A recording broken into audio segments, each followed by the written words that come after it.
All praises. Welcome back to Wednesday Night Law. So, topic of the night. We are going to go over proving, the proving process. Many of y'all may be seeking a wife or a lord in the future. There is a process that you must follow in the spirit to make sure that you are set up properly and you don't end up in a backdoor marriage. Okay? I did a class a while ago. I don't remember when that was. Long time. About 2015? Cool minute. Man. So we're going to have to revamp it. Y'all still watching old stuff. So it was it Proving 101 Reloaded? Something like that. We'll have to change the whole title. But no, this is an important topic. You know, brothers, sisters, we understand in these last days, y'all need help, more ways than one. Okay, so we're going to show y'all the biblical understanding on how to get that help. All right, according to the Lord. Let's start at Sirach 6. Actually, Romans 15:4. We'll get that first. Ain't no boyfriends, no girlfriends in Israel. Ain't no hoeing in Israel. Ain't supposed to be. Okay, ain't no multiple wives, multiple hoes, all that. No jump off, side pieces, and all that nonsense. We don't do none of that. Go ahead. The book of Romans, chapter 15 and verse 4. Read. For whatsoever things were written aforetime were written for our learning. Right. So the things that were written aforetime in this Bible about how to get a spouse is written for us to learn from, including the mistakes and the good examples. All right. Now, there is a lot on this topic. I was trying to, it's a long class, so I had to cut it down just to some points. I may do a part 2 or whatever, but I'm going to cover the basics. Okay. There's a lot that goes into proving and making sure you choose the right spouse. All right. Read that again. For whatsoever things were written aforetime were written for our learning, that we through patience and comfort of the scriptures might have hope. Right. So we understand that the scriptures gives us hope, okay, and we must endure the patience that it takes in order to gain a spouse in this truth, all right? And you must understand how heavy it is to desire marriage in the first place. Brothers, firstly, and then sisters, of course, right? It is not a light thing. All right, let's get Sirach 6. Gonna read the whole damn chapter. Oh, you started at 1? What was this? No. Oh, I thought it was for Start at 2. I'm just trying to make a couple points. It's kind of all over the place, Okay. but the book of Sirach, chapter 6 and verse 2. Extol not thyself in the counsel of thine own heart. So, when proving, you cannot consult with your own mind. You have to get counsel from the lords above you, right? Which is your counselors, your leaders, the bishops, deacons, captains, officers, those that are set over you, okay, in the body, who know of your report, okay? So, read that again. Extol not thyself in thine own counsel. Because what a lot of brothers and sisters get caught up in is hitting the DMs. Hitting the DMs on Facebook or Instagram, and now y'all caught up in a backdoor marriage. And now your life is a living hell. So you do not set yourself up for that. Don't set yourself up for that. So get counsel. Read that again. Extol not thyself in the counsel of thine own heart. Oh, he like me. He's my type. Sis, your type got you 5 kids with 3 baby daddies. Son, where'd you find this? Brother, your type got you herp. Your type got you all these STDs. Your type got you on child support. So you can't trust your own mind, okay? You have to lean on the leaders above you, okay? Because we watch for your soul. Get that in Hebrews 13:17. So when you come to the point where you're like, all right, I've been in the truth, for a little bit. I've been laboring. I got a good name for myself, which we'll go over as well. It's time, I need a help meet for brothers, right? I need a help meet, all right? You go to your leaders, all right? Don't go to Facebook or Instagram. Hell wrong with you. Go ahead. The book of Hebrews, 13, 17. Oh. Chapter 13 and verse 17.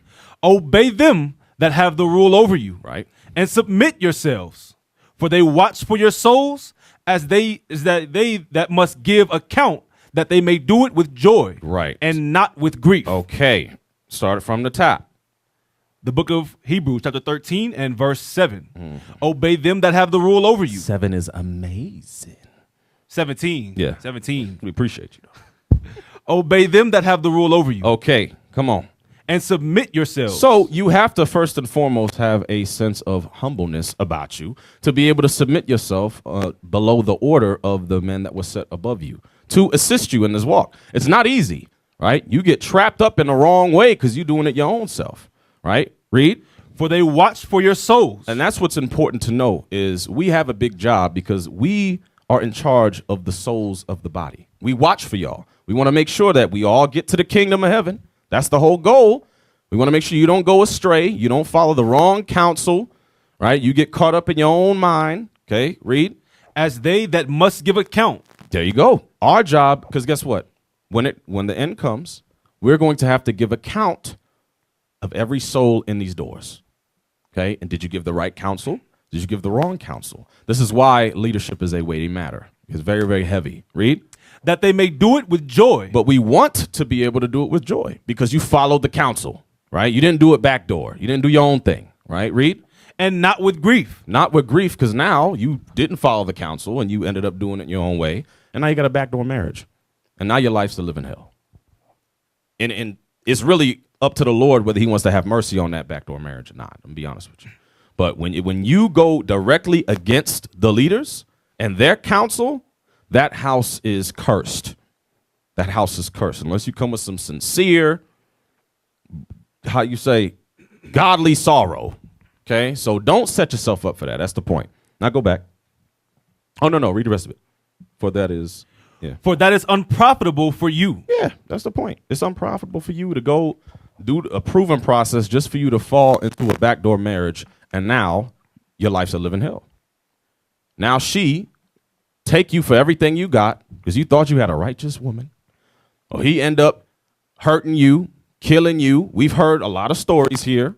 Okay, he end up leaving, whatever the case may be. He go with some other Israelite camp who do multiple wives. All these kind of stories we've heard in Israel, right? Go back. The book of Sirach, chapter 6 and verse 2. Extol not thyself in the counsel of thine own heart, Okay, come on. that thy soul be not torn in pieces as a bull straying alone. Right, because your soul is on the line. Jump down to 6 now. I mean, 7. Verse 7. If thou wouldest get a friend, prove him first, and be not hasty to credit him. Right. So if you want to get married, prove a friend. Okay? It starts off as a friendship. You start off a friendship. So you prove that person. It takes time. It takes trials to be able to prove somebody, to see if you're compatible. Right? So that doesn't take 2 months. That don't take 6 months. It takes years. And even beyond that, a lot of brothers and sisters who are married will tell you, we still proving each other till today in marriage. I got to relearn him, relearn her, especially for those that have been married, before the truth, but that's beside the point. But this proving process, it takes time. Read that again. If thou wouldest get a friend, prove him first. Right. And be not hasty to credit him. Right. So you have to take the time to learn each other. It's a friendship. So you got to see, like I said, if there's some compatibility, right? If this is someone that you can see yourself with for the rest of your life, right? Or if you can't, and that's okay.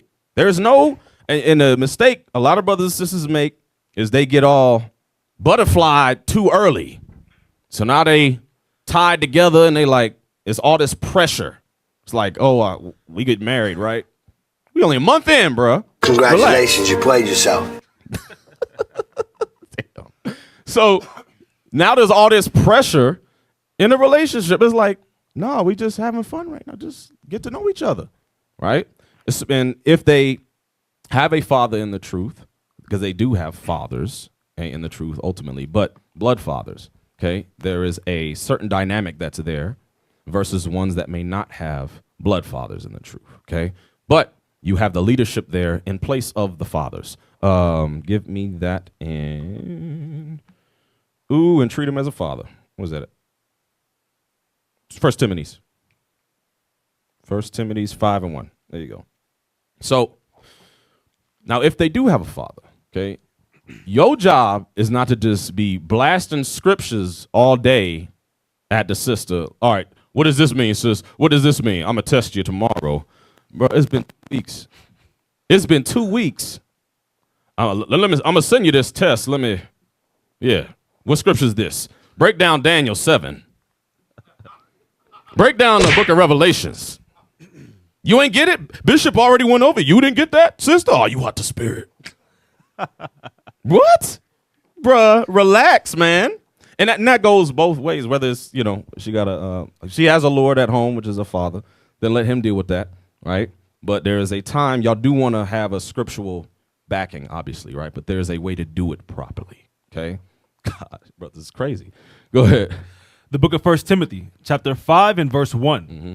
Rebuke not an elder, okay, but entreat him as a father. Right. So it says, rebuke not an elder, but entreat him as a father. The point I wanted it is to entreat the elders as fathers. So if you find yourself a sister that you may be interested in, whatever camp they may be in, IUIC, but as far as the state, right? You go visit the state, you through your travels, whatever, and you see a sister like, hey, leadership, what's the sister's report?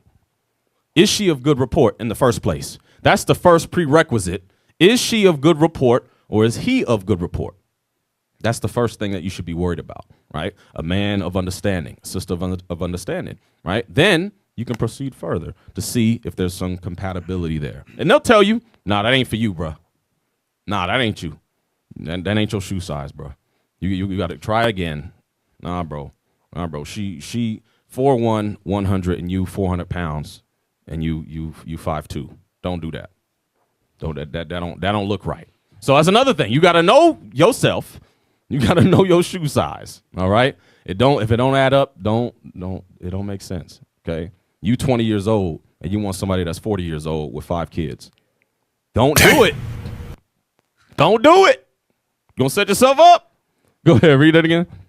Rebuke not an elder, but entreat him as a father. Right. And so you have to have a good relationship with those men in that city, state, or what have you, of that school, right? And she must be of good report, like I said before, right? So she has to have a good relationship with them as well. You don't want no sisters out, nobody know. Nobody knows. She don't come around. She's not in the office.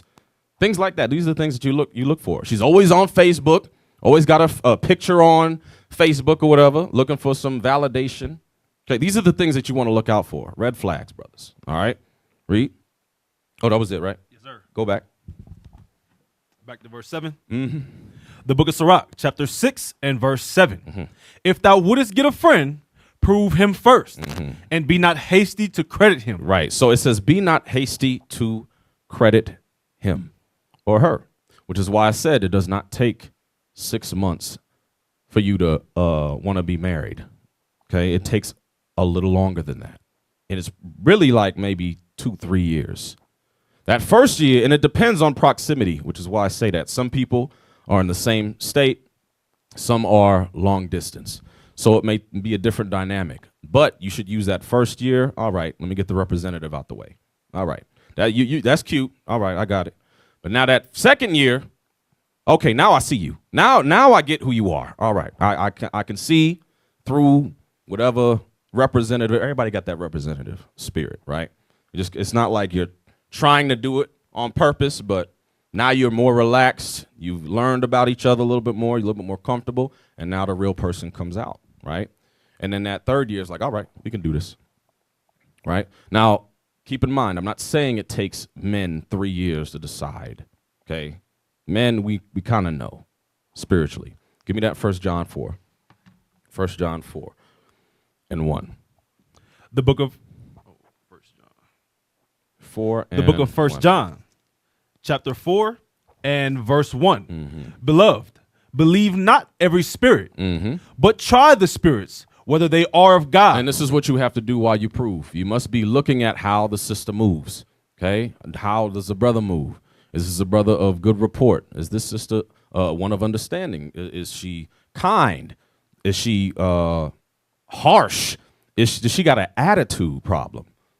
I mean, all women got attitude problems, but y'all get what I'm saying, okay? Y'all got a damn attitude, but you gotta see, like, is she like mean spirited, right? Or is she graceful with her speech? Is she a bad communicator? Is he a bad communicator? Is there trauma there from the childhood that was never cleared up? Is there daddy issues? These are all the things that are going to transpire while you're proving. You're going to be able to see these things if you're proving properly. And you cannot ignore the red flags. You cannot ignore them. You must attack them head on. All right? What I tell you, go? We was at 1 John 4:1, but that's all you want. Read that again. The book of 1 John, chapter 4 and verse 1. Yeah. Beloved, believe not every spirit, but try the spirits whether they are of God.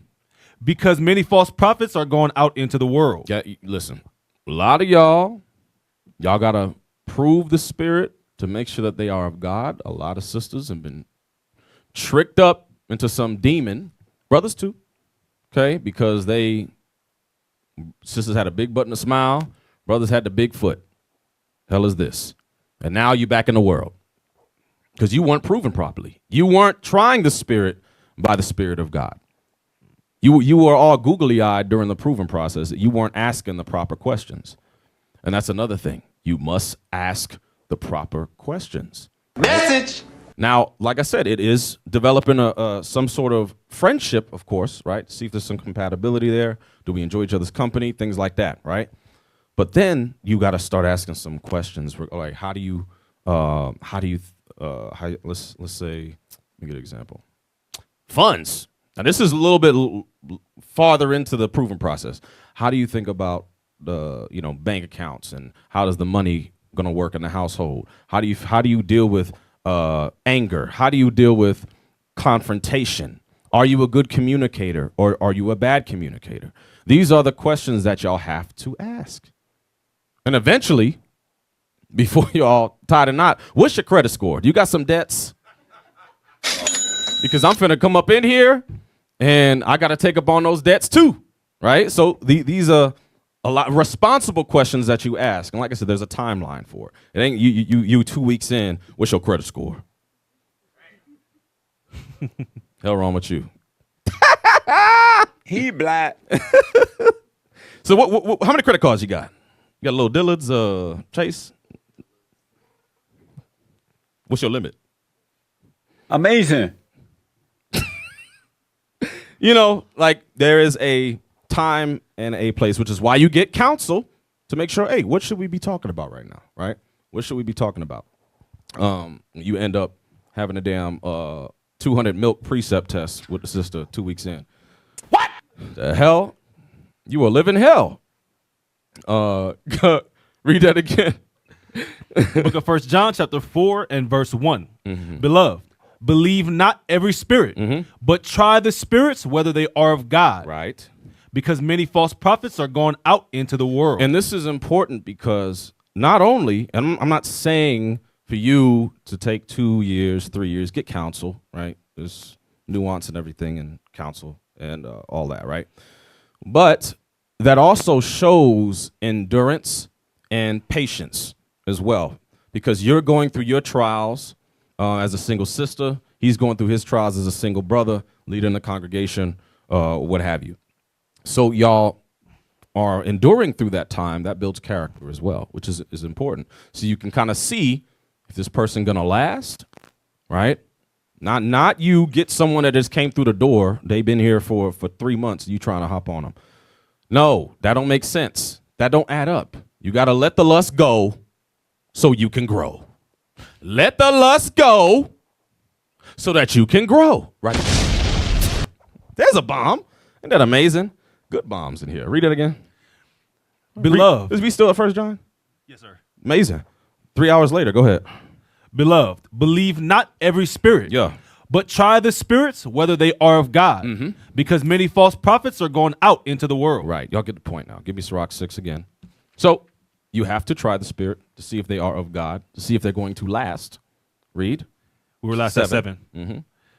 The book of Sirach, chapter 6 and verse 7. Yeah. If thou wouldest get a friend, prove him first. Prove them. Come on. and be not hasty to credit him. Take your time. Allow the googly eyes and the lust to wear off, okay, so that you can take that time to learn the real them. Read. For some man is a friend for his own occasion. This is why you have to take time, because some may be proving you because they got some ulterior motive. They want to get you and then leave you. They just want to get you wrapped up into a backdoor marriage. Then they sleep with you and then they throw you to the side, throw you to the curb. It says, for some man is a friend for his own occasion. They got some other plan in the back, right? In the back of their mind. They got another plan. You thought you was going to get married, but they was just trying to get the box. That was it. Read. And will not abide in the day of thy trouble. And see, they not going to be there in the day of your trouble. You thought they was going to be there to comfort you and y'all was going to be married, was going to be happy and all this kind of stuff. And now they ain't there no more because they left. They left. And you fell for the okie doke. Bible closed, legs open. Congratulations, you played yourself. Now you jacked up, right? So don't be that example. Read on. And there is a friend who being turned to enmity and strife will discover thy reproach. Read on. Again, some friend is a companion at the table and will not continue in the day of thy affliction. Now, and these are all attributes you got to be kind of watching for as you prove too. What are their weaknesses? What are their strengths? Right? Because here's the thing.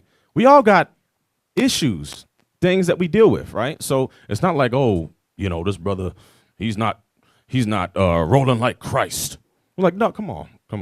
Like this sister, she's not Judith. Like, all right, okay, we got some things that we got to work on. We got some, weaknesses. There's certain weaknesses, right? We all got different personalities and all that, which is why the proving process is important. Like I said, to see if there's a compatibility. Read on.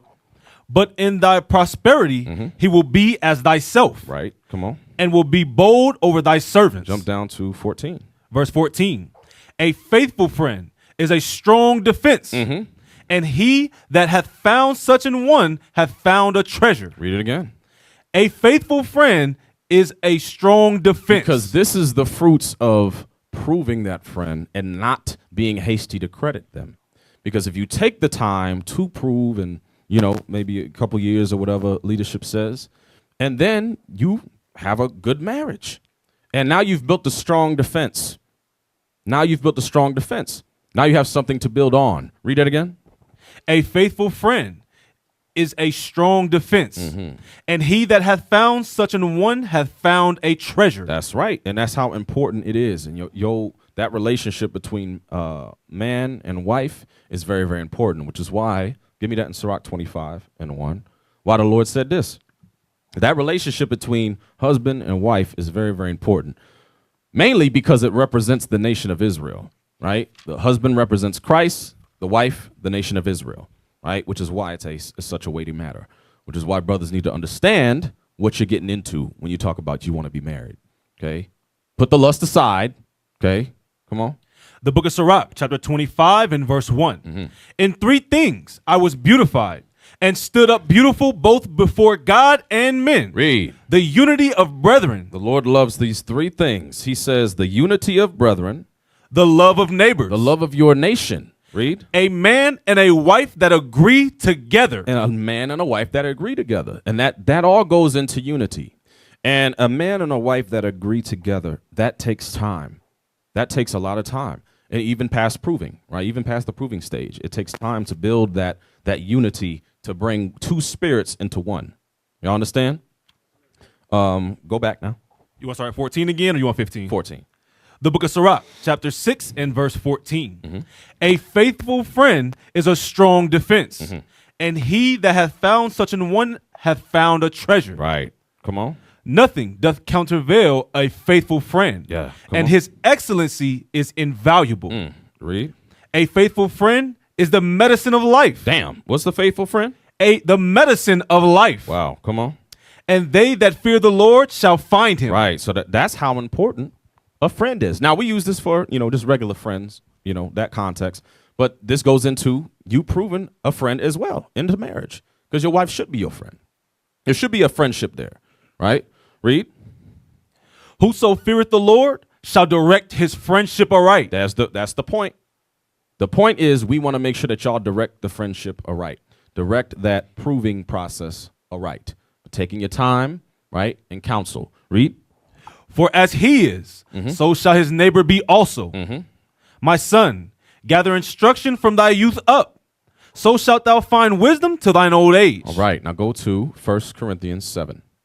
So, a lot of brothers, get to the point, they may be in the truth, 5+ years or what have you, whatever the year is. And they start burning. And they like, I want to get married. You want to get married because you burning?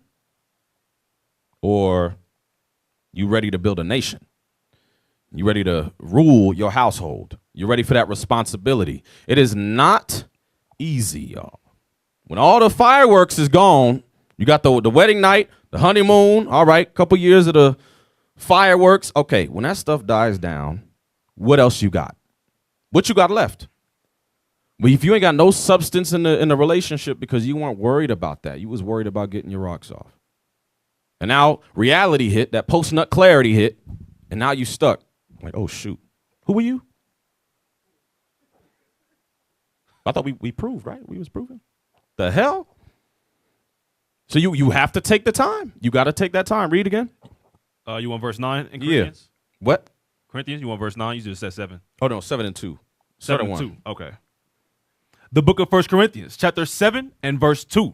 Yeah. Nevertheless, to avoid... Start at 1. Verse 1. Now concerning the things whereof ye wrote unto me, it is good for a man not to touch a woman. Right. In Corinth, they was dealing with prostitution, fornication, all kinds of stuff, all kinds of madness in Corinth. But he said it is good for a man not to touch a woman. Okay. Why? Because it's fornication, right? And also it's a distraction, okay, from the work. Read. Nevertheless, to avoid fornication, let every man have his own wife. But to avoid fornication, let every man have his own wife. There is no coincidence why, and this is why I said, just because you lusting, marriage is not going to cure that. You have to learn how to control your lust. Even in marriage, why is there adultery then? If marriage cured that, why is there adultery? Why is there brothers watching porn in marriage? Why is brothers sleeping with other brothers' wives in marriage, in a congregation? Wives lusting after other officers' other sisters' husbands. Why is this happening? Because you haven't controlled your lust. Give me 1 Thessalonians 4 and 4. We come back here. Yes, sir. This is everybody's duty to control yourself. You got to learn how to control your lust in your spirit. Read. The book of 1 Thessalonians, chapter 4 and verse 4. That every one of you should know how to possess his vessel in sanctification and honor. Right. You got to learn how to possess your vessel in sanctification and in honor, especially through proving. Right? Because guess what? Satan gonna tempt you. The temptations are going to be there. The temptations will be there. But you got to learn how to possess your vessel in honor, right? And be able to endure so y'all don't end up in a damn backdoor marriage. You got to learn how to possess your vessel to be patient. All of that. Read. Not in the lust of concupiscence. Not in the what? In the lust of concupiscence. There's the point. Learn how to possess your vessel in honor, not in lust of concupiscence, which is the evil sexual desires. Look up concupiscence. That's not a black word. Read that again. Not in the lust of concupiscence, even as the Gentiles which know not God. Right, because the Gentiles, those in the world, they not worried about no marriage.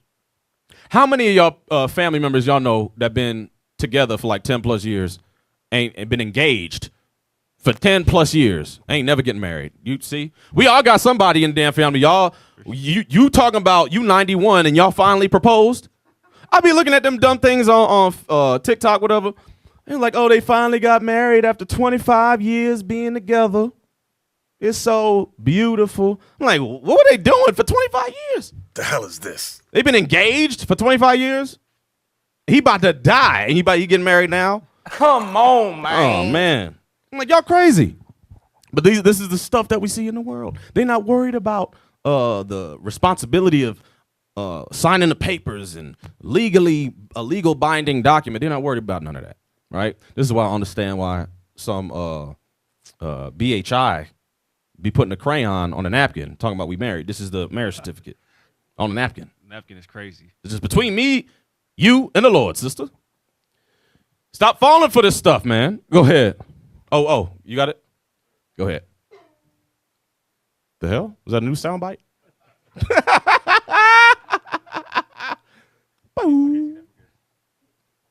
It's okay. I got it. Okay.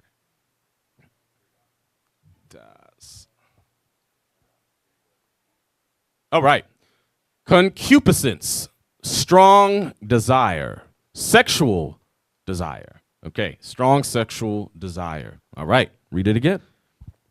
The book of 1 Thessalonians, chapter 4 and verse 4, that every one of you should know how to possess his vessel in sanctification and honor, Read. not in the lust of concupiscence, Okay. even as the Gentiles which know not God. Right, now go to back to 1 Corinthians. The book of 1 Corinthians, chapter 7 and verse 2. Nevertheless, to avoid fornication, let every man have his own wife, and let every woman have her own husband. Right, and there's nothing wrong with that. There's nothing wrong with wanting a spouse, okay? But you got to make sure that you learn how to discipline your spirit. Though that lust may be quenched in marriage, okay, you still have to do the work to make sure you control it. Y'all understand? Okay, go, yeah, we ain't reading that. How's this? Ain't a marriage class. Give me Luke 14:28. Luke 14:28. Yeah, because like I said, a lot of brothers and sisters get hemmed up and get caught up at the lust part. You know, I'm lusting, I'm burning, I need a wife, right? Like I said, there's nothing wrong. We understand, but make sure y'all doing it for the right reasons. Okay, read. The book of Luke, chapter 14 and verse 28. Come on. For which of you, intending to build a tower, sitteth not down first and counteth the cost, whether he have sufficient to finish it? So you have to first consult to see if you got to count the cost to see if you really want to get into marriage, right? You must count the cost to understand what you're getting into. Sisters, you must count the cost to understand what you're getting into. Are you ready to submit to a Lord? Are you ready to not be an independent woman that can do bad all by herself? Are you ready for that? You got to ask yourself that question, because a lot of these spirits that y'all may be dealing with come from Babylon, because they said that you can do all bad by yourself. You don't need no man. And your pastor told you that too. Hell wrong with you. Go ahead. Again? For which of you, intending to build a tower, sitteth not down first and counteth the cost, whether ye have sufficient to finish it? Right. You got to make sure you sufficient enough to finish the course of marriage, right? Read. Lest haply, after he hath laid the foundation. Now you get married. You did all that work to build the marriage, right? And when it says count at the cost, whether you have sufficient to finish it, you make sure that you got all your ducks in a row, right? You got your I's dotted, T's crossed. You got your household in order. We're going to go into that too. You got a career, things like this, right? Are you capable of ruling your wife? Are you capable of a household? Are you capable of not only taking care of yourself? Have you not proven that only, but can you take on another soul? These are questions y'all got to ask. Read. And is not able to finish it. Come on. All that beheld begin to mock him. Right, because you took it for a joke. You didn't take the marriage seriously. You didn't take the proving process seriously. So make sure y'all count the cost. Go to Sirach 34 and 9. Sirach 34 and 9. The book of Sirach, chapter 34 and verse 9. A man that hath traveled knoweth many things, and he that hath much experience will declare wisdom. So, and brothers, what y'all should be focused on right now is traveling, doing the work, building a good name for yourself, right? That should be your focus. Not you just got here a year ago and now you want to get married, but don't nobody know you. We can't give you a good report to nobody. You haven't done nothing. You're not in no offices. Same with sisters. You're not in no offices. Nobody can vouch for you, right? You don't travel. Going back to the brothers, And it's not just traveling to go find a wife, but you traveling to do the work. Because guess what? Brothers is going to get to know you, the leadership in those towns. Like, all right, this is a good brother. I think he might be good for this sister over here. Hey, brother, let me talk to you first. What you think about this sister? Sister, what you think about that brother? Right? This is how you properly find a wife. Okay, you gotta be well traveled. You have to be a man of wisdom. You must be known in the gates. Read. A man that hath traveled knoweth many things, and he that hath much experience will declare wisdom. Read. He that hath no experience knoweth little. Right. And sisters, y'all should want to be married to a man of wisdom and understanding. Right. Read. But he that hath traveled is full of prudence. Right. It says, he that hath no experience knoweth little. Because this goes back to the strong defense. You want someone that's going to help you when it counts. When it gets bad, who's going to be that strong defense for you? But if you weren't looking at the spiritual side of things, that he was a man of understanding, he's not going to be able to help you in your time of need. Vice versa. Read. When I traveled, I saw many things. Yeah. And I understood more than I can express. Yes. So, and this is why traveling is important, right? Because also brothers be getting all locked into the one state. Like, I guess I ain't going to get married. Ain't nobody here in Vegas. But what are you talking about? Go travel. What do you mean? Go travel somewhere. Sister, go travel somewhere. What? Like, go leave. You know what I mean? Like, get your face out there. You know what I mean? Like, it may not be here or wherever y'all at. You know what I mean? It may not be in that city, right? But when you travel, you be like, okay, we got all these sisters and brothers across the world. And you talking about you can't find nobody. You don't travel. You don't travel. Nobody know you. Come on, man. Read. When I traveled, I saw many things, and I understand more than I can express. Yeah. I was ofttimes in danger of death, yet I was delivered because of these things. Right, and this is why we got them war stories. You want to be built in war. You want to be built in war first and foremost, brothers. Right. Do that first. Be a man that's known to be around, leaders at the blitzes, things like that. Get a good name for yourself. Do that. Read. That was it, I think. Yes, sir. Yeah, go to. That was 39. Verse 16. That was, you want to jump to 16? Yeah. Verse 16. For the eyes of the Lord are upon them that love him. He is their mighty protection and strong stay. Yeah.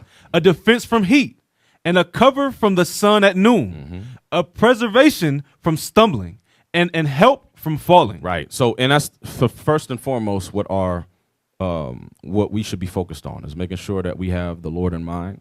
We seek the kingdom of heaven first, so everything else can be added unto us. Right. Go to Numbers 1 and 3.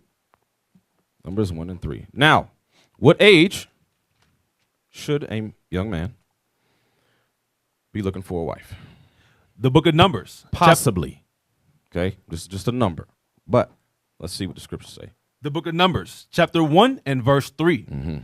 From 20 years old and upward, all that are able to go forth to war in Israel, thou and Aaron shall number them by their armies. Right. So that's why we give the age of 20 years old, because that was the time a man would go to war. Okay. He was a warrior at 20. Now, give me 2 Ezra 5 and 54. That don't mean you turn 20. Officers, I'm 20 now. Can I get married? Bruh, you just got to camp, bruh. Now, I mean, I'm being, I'm making light of it. But, if it makes sense, then, okay, we'll show you that, okay, maybe you can prove this sister, that sister. Right? Because some, it may be 20. Right? Not everybody's the same. Right? Go ahead. 5 and 24, right? 554. 554. Maybe. Yeah. The hell is this? I don't know no scriptures. Less than stature? Yeah, there you go. Okay. The book of 2 Ezra, chapter 5 and verse 54. Consider thou therefore also how that ye are less of stature than those that were before you. Right. Come on.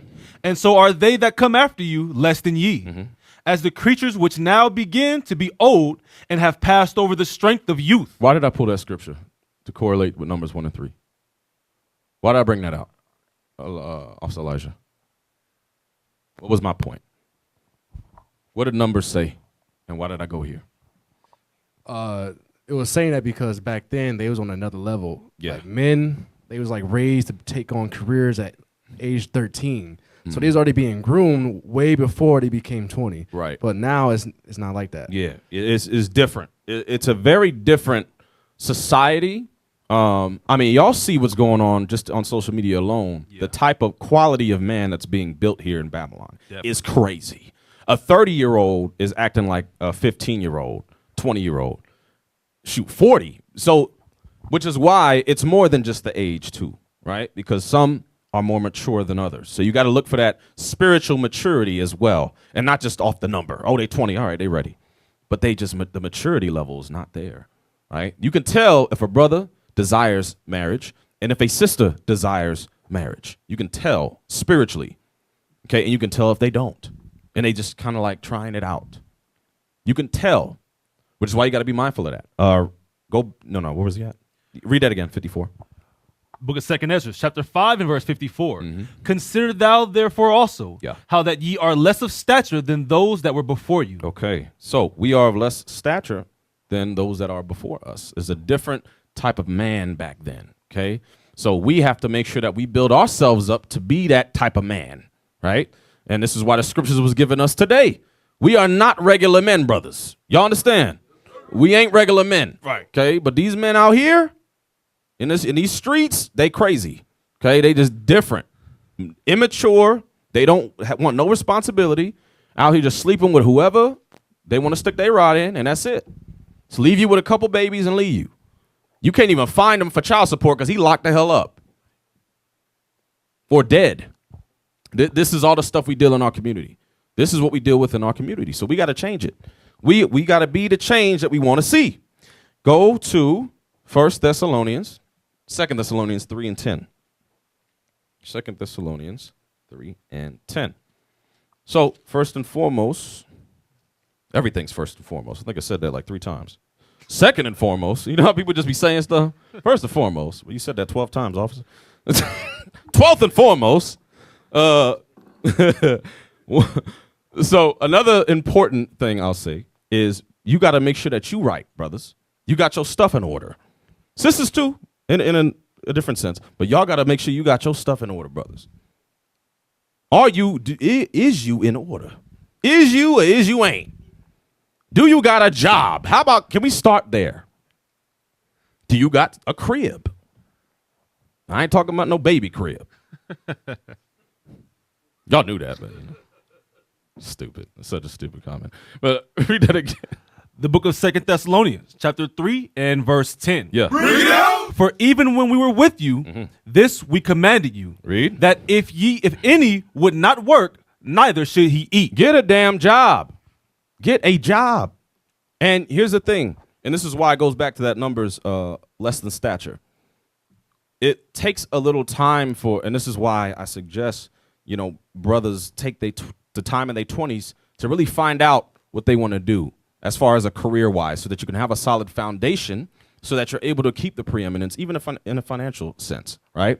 And that's not for everybody, but in my experience, I say leave your 20s to be able to kind of experiment, a certain job, a certain career. Maybe you get into a union and you got an electrician job or a carpentry job, or you're in construction, so you can learn. If you're good at this, then you can move to the next one, and you're like, oh, okay, I like this, and then stick that out for a little bit.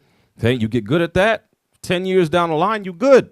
Now you have a strong foundation, and you look up at 30. I'm like, all right, now I'm ready for a wife, right? I'm not saying that's what you have to do. I'm just telling you my thought process of it, right? Y'all don't need them distractions. Y'all need to focus on building that strong foundation that you can bring a wife into. You understand? Read. For even when we were with you, this we commanded you, that if any would not work, neither should he eat. 2 Ezra 14:13. 2 Ezra 14:13. So we all know you don't work, you don't eat. And that's also going to something else, but I'm going to leave it at that. 2 Ezra 14:13. The book of 2 Ezra, chapter 14 and verse 13. Now therefore, set thine house in order and reprove thy people. So, brothers, you have to first set your house in order. You have to set your house in order, which starts with you first. Okay? Starts with you first. Okay? Whether you, now obviously the topic is for a single brother, but if you married, that still applies. But for a single brother, you got to set your own house in order, which goes all the way to the spiritual side of making sure that you groomed in this truth and you building yourself up. All right. And also making sure you got your house taken care of. Not saying you got to buy a house, but you got a place to dwell that you can bring a wife into, right? You're able to take care of yourself. You have a good job, a solid career, right? You're able to make money, right? Read. Now, therefore, set thine house in order and reprove thy people. Then you can go reprove the people.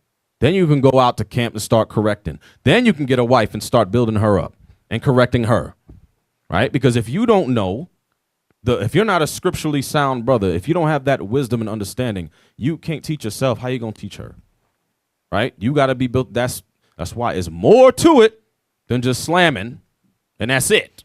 There's more to it. It's a weighty matter. Read. Comfort such of them as be in trouble. And now renounce corruption. Okay. So go to Second Sirach. Second Sirach is crazy. But give me Sirach 29. All right. 21. Sirach 29 and 21. The book of Sirach, chapter 29 and verse 21. Read. The chief thing for life is water. Brothers, make sure you got some damn water in the house. Do you have water for the sister? Damn. Your wife can't drink no water because you ain't got no money. Okay. No, but make sure you got some damn water, right? The hell? You want to be all dehydrated? Y'all get married. You bring you to the house and you thirsty. Come on, man. Oh, stupid. You're like, well, what is this? Oh, damn. Ain't got no water? Help me. Help me, for real. You ain't got a clue? Can I get a clue? The hell? Hell no, you ain't proved right. So now you stuck with that doo-doo. Go ahead. Read it again. Sirach, chapter 29 and verse 1. The chief thing for life is water and bread. Do you got some bread? I ain't talking about money, but yeah, that's a part of it too. You got some money? Let me borrow $20 to the mall. Make Give that me a my sound money. bite. Wait, what that say? Give me my money. There you go. Give me my money. Give me my money. Mama. Read that again. The chief thing for life is water and bread. Ain't got no slice of bread. You did all that. You spit all that game just to not bring her to no bread. You ain't got no Wonder Bread. You ain't got no underbread. You ain't got nothing. You got no water, now bread is food, obviously. Okay, so make sure you got food in the fridge. Okay, send it to the damn grocery store to fill the fridge. But make sure you got bread, money, so that she can fill the damn fridge in the first place. Right? Now, tough times are coming. So keep that in mind. All right. So we're making jokes and stuff, but y'all keep that in mind because it's hard out here. It's hard out here. Message. You bring the water, I'll bring the bread. How about that? Go ahead. And clothing. Yeah. And an house to cover shame. Yeah. Make sure you got some clothes. Hell, what's wrong with you? Come on. Better is the life of a poor man in a mean cottage. Yeah. There you go. It says, and a house to cover shame. So you got water, food, and a house to cover shame. It don't mean you got to buy the house. Okay. There's nothing wrong with having, an apartment or a house that you renting or whatever. Now, it may make more sense for you to buy a house before the marriage and all that legally. Okay, it may make more sense, brothers. But at least have somewhere. Have a spot, right? Read. Better is the life of a poor man in a mean cottage. I don't care if it got roaches. Right, sisters? Right. Right.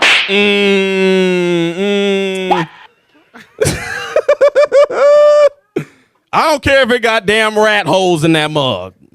Hey, shoot, we gonna hold the raid cans together.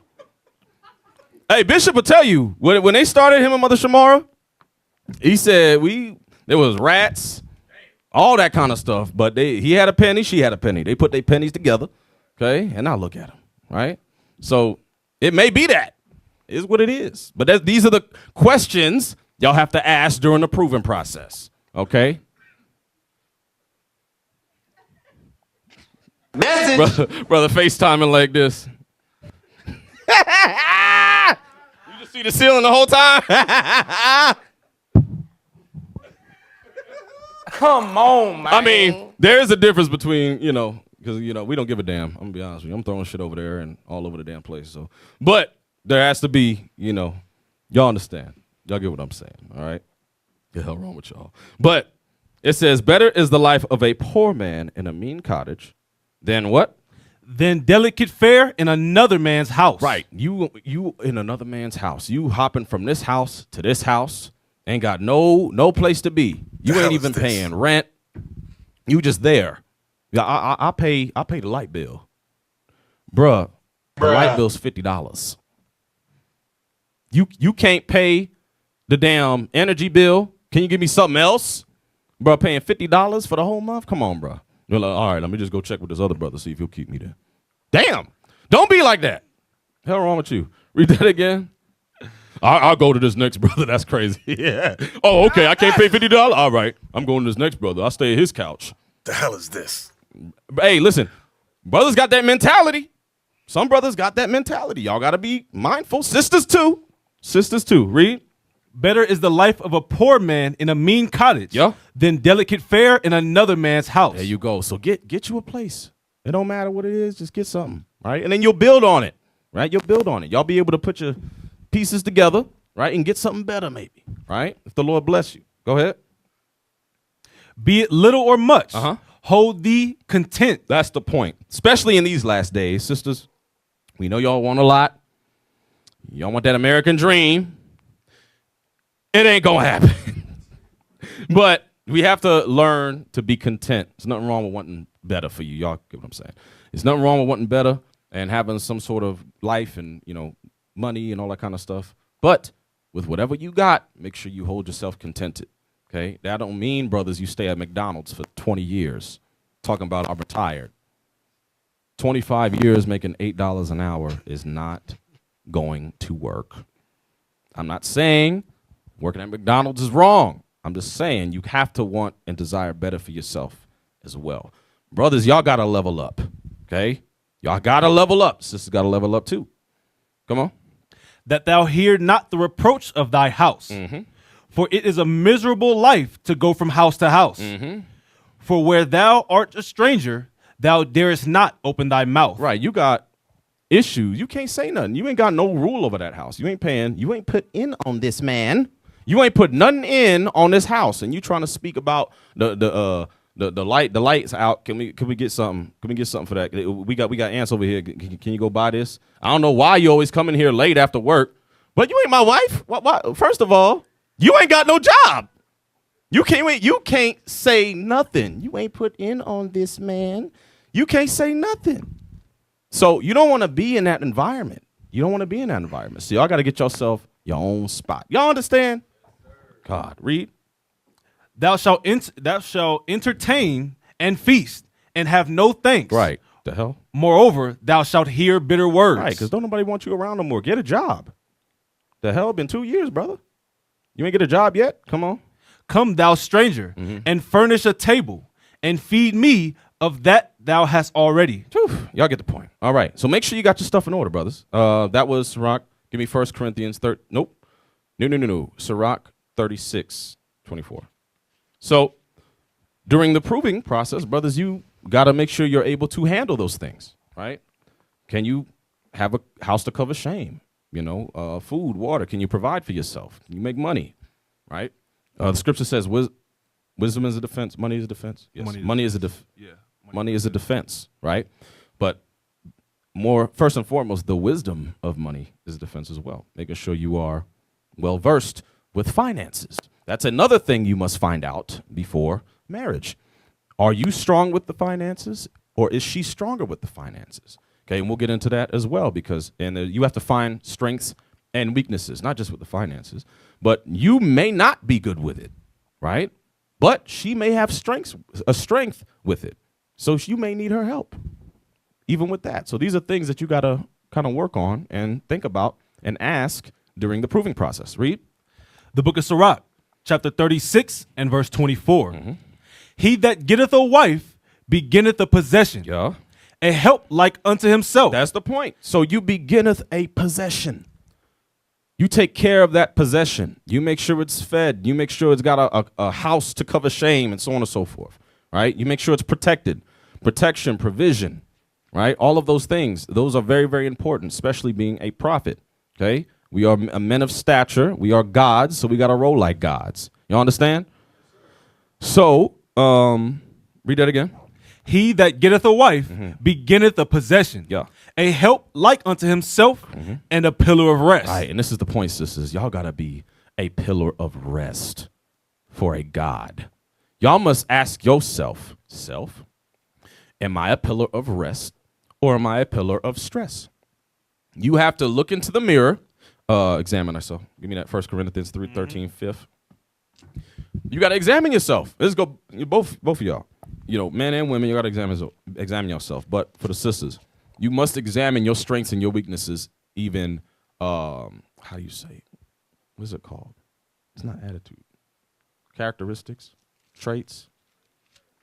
Yeah, it escapes me. But you got to see what kind of personality traits that you have, okay? Whether you are quick to anger, are you patient?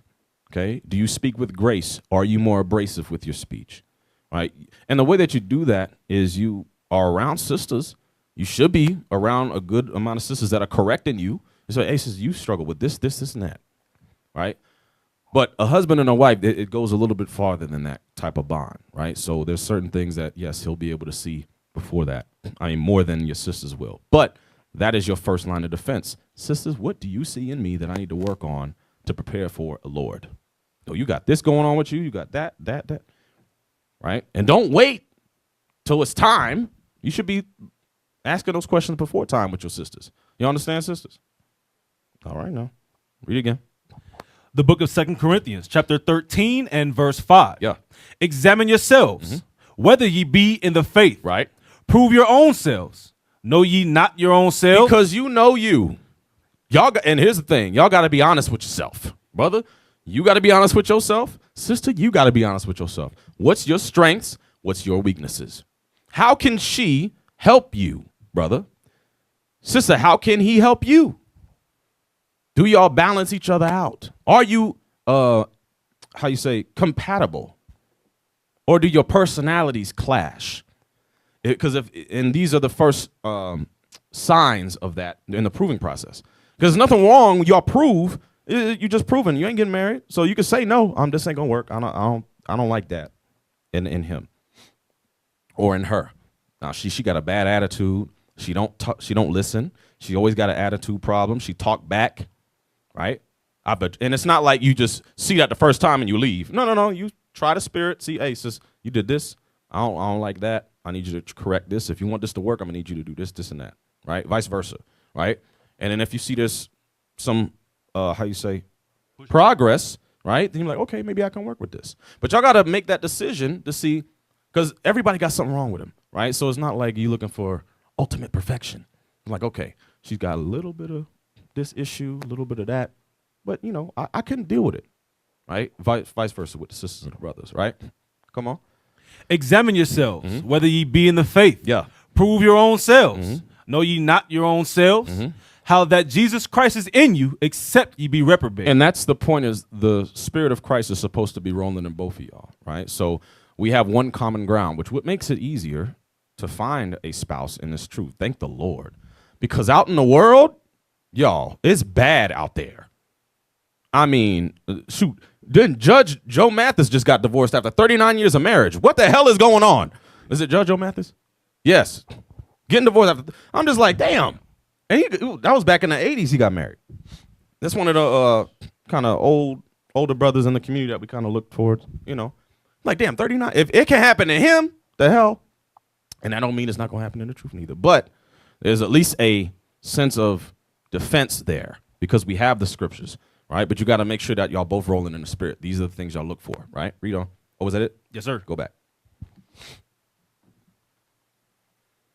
The book of Sirach, chapter 36 and verse 24. Yeah. He that getteth a wife beginneth a possession, a help like unto himself, Right. and a pillar of rest. Right. Give me hold this. Get Sirach 6 and 5. So sisters, y'all have to take time to examine on how to be a pillar of rest, because we weren't taught this. Y'all sisters was not taught this in the world. Pastor ain't even teach it to you in the Christian church. First lady ain't. Nobody was teaching y'all how to be pillars of rest. Everybody in the world was talking about all the single ladies, all the single ladies. Put your hands up. The hell is wrong with you? So you have to relearn how to be a pillar of rest, what that entails. Why are all these other nations going to charm school and marriage school? Is that what it's called? Yeah, marriage school, to learn how to be wives, to make sure that they have that information on how to be a wife. They do all this. But when it comes to our nation, y'all don't.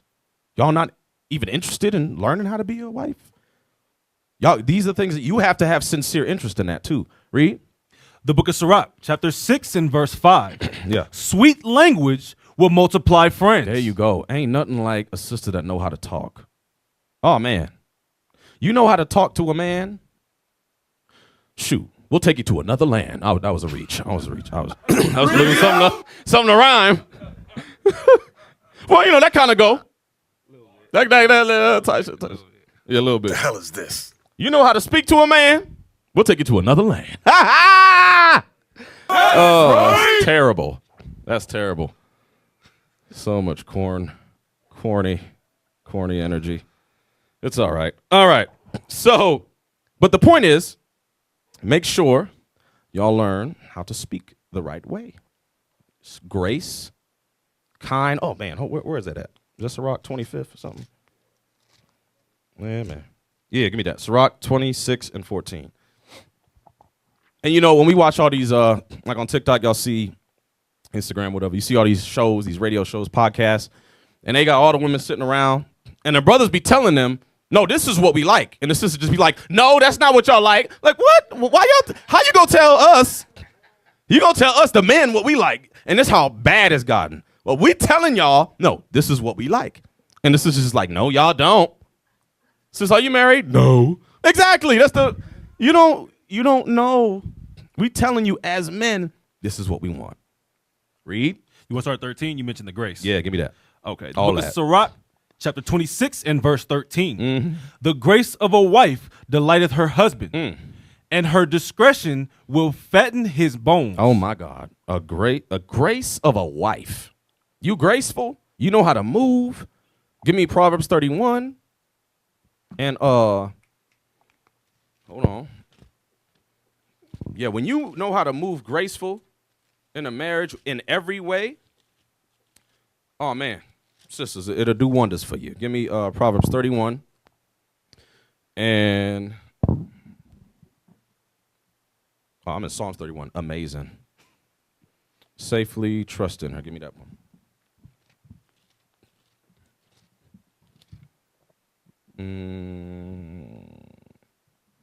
Start at 10. The book of Proverbs, chapter 31 and verse 10. Who can find a virtuous woman? For her price is far above rubies. Right. Now, this is why it's it's not easy to find a virtuous woman. It's like, who can find one?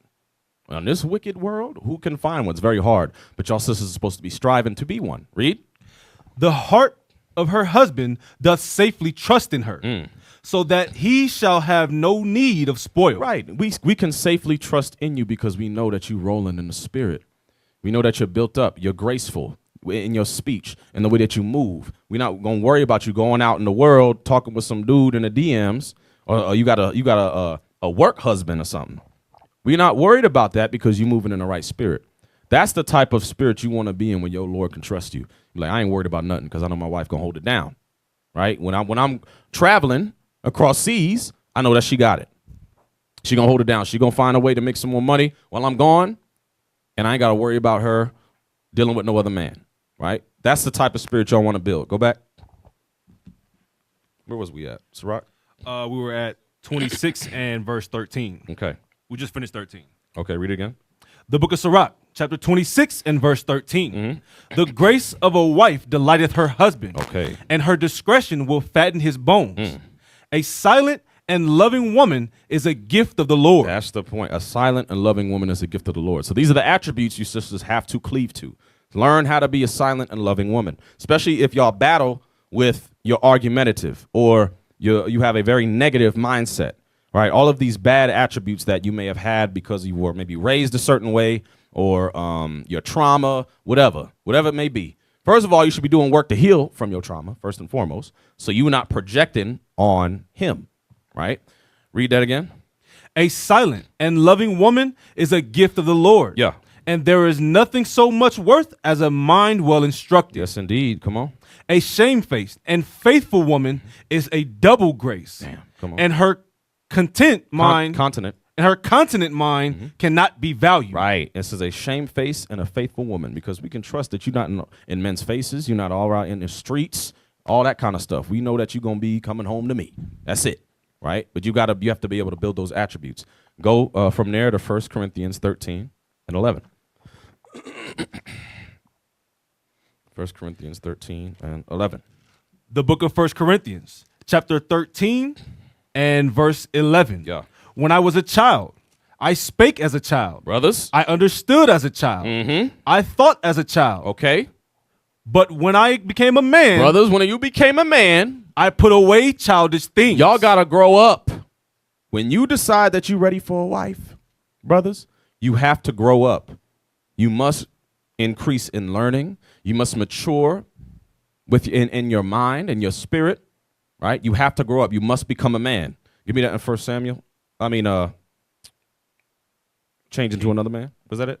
Change to another man. Find that. Google it. 1 Samuel something. Give me that. There you go. 1 Samuel 10 and 6. Yep. You. The book of 1 Samuel, chapter 10 and verse 6. Yeah. And the Spirit of the Lord will come upon thee, and thou shalt prophesy with them, Okay. and shalt be turned into another man. Right. The Spirit of the Lord, brothers, these scriptures are supposed to change you into another man. So you must take the time to take self-inventory. Take self-inventory, brothers. Okay. And see what you struggle with, what your strengths are, what your weaknesses are, and what you have to work on to make sure that you mature in the faith. Come on. And let it be when these signs are come unto thee, that thou do as occasion serve thee. That was it. Go back. So these laws are going to change you into another man. Okay. 13 and 11. The book of 1 Corinthians, chapter 13 and verse 11. When I was a child, I spake as a child. I understood as a child. Yeah. I thought as a child. But when I became a man, I put away childish things. You got to put away them childish things. You got to go get a good career. Stop playing video games all day long and you ain't got no money. Stop playing video games all day and you ain't got no job. You in somebody's house playing video games and you ain't got no job, but you want a wife. Oh, my God. Come on. Now, in your recreation, your leisure time, all right, I get it. But your leisure time we should be using to build yourself up. What other skills can you gain to be a better leader, to be a better Lord? These are the things that you should be kind of, investigating while you have time in your single life, brothers. Read. That was all you wanted on that. Yes, give me Job 38 and 3. Job 38 and 3.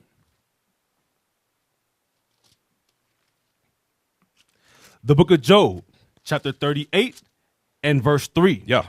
Gird up now thy loins like a man. Do what? Gird up now thy loins like a man. For I will demand of thee, and answer thou me. Right. So he says, gird up thy loins now like a man, because the Lord requires something of you men. You have a heavy calling, being the next prophets in line. All right. The gods on the earth. You have a heavy calling. So we cannot play around with this. Y'all understand?